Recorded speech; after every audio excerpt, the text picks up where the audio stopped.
ఒక చిన్న cough syrup వాడి 12 మంది చిన్నపిల్లలు చనిపోయారు. ఏమైందో ఈ వీడియోలో చెప్తాను. ముందుగా వీడియోని అయితే సేవ్ చేసుకొని లాస్ట్ వరకు అయితే చూడండి. మధ్యప్రదేశ్, రాజస్థాన్ స్టేట్స్ లో అయితే లాస్ట్ 15 డేస్ నుంచి అయితే 12 మంది చిన్నపిల్లలు అయితే చనిపోయారు. కోల్డ్ రిఫ్ అనే సిరప్ పైన హెల్త్ డిపార్ట్మెంట్ కి అయితే డౌట్ అయితే వచ్చింది. సో దానికనే కోల్డ్ రిఫ్ సిరప్ అయితే ల్యాబ్ కి అయితే పంపించారు శాంపుల్ ని. సో వాళ్ళకి ఆ వచ్చిన రిపోర్ట్ ప్రకారం అయితే కోల్డ్ రిఫ్ అనే సిరప్ లో అయితే డిఏజీ అనే హై కెమికల్ అయితే ఉందని అయితే వచ్చింది. సో దాని వల్ల లాస్ట్ 15 డేస్ నుంచి అయితే లైక్ కిడ్నీ ప్రాబ్లం అలానే బ్రెయిన్ ప్రాబ్లమ్స్ అయితే 12 మంది చిన్నపిల్లలు అయితే చనిపోయారు. ఈ ఇన్సిడెంట్ ని మన ఇండియన్ గవర్నమెంట్ అలానే లైక్ హెల్త్ డిపార్ట్మెంట్ వాళ్ళు అయితే చాలా సీరియస్ గా అయితే తీసుకున్నారు.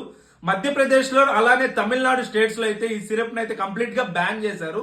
అలానే రీసెంట్ గా వచ్చిన న్యూస్ ప్రకారం అయితే తెలంగాణ స్టేట్ వాళ్ళు కూడా ఈ కోల్డ్ రిఫ్ అనే సిరప్ ని అయితే బ్యాన్ చేసినట్టయితే మనకి న్యూస్ అయితే వచ్చింది. హెల్త్ డిపార్ట్మెంట్ నుంచి అయితే సీరియస్ నోట్ అయితే వచ్చింది అనమాట. 2 years లోపు ఉన్న పిల్లలకి అయితే కాఫ్ కి కోల్డ్ కి అయితే ఎలాంటి సిరప్ వాడకూడదని అయితే సీరియస్ నోట్ అయితే ఇచ్చారు. మీ అందరికి నా చిన్న సజెషన్ వచ్చేసరికి 2 years లోపు ఉన్న పిల్లలకైతే కాఫ్ అండ్ కోల్డ్ సిరప్స్ అయితే వాడద్దండి. ఎందుకంటే వాళ్ళకి చాలా ఇమ్యూనిటీ పవర్ అయితే ఉంటుంది.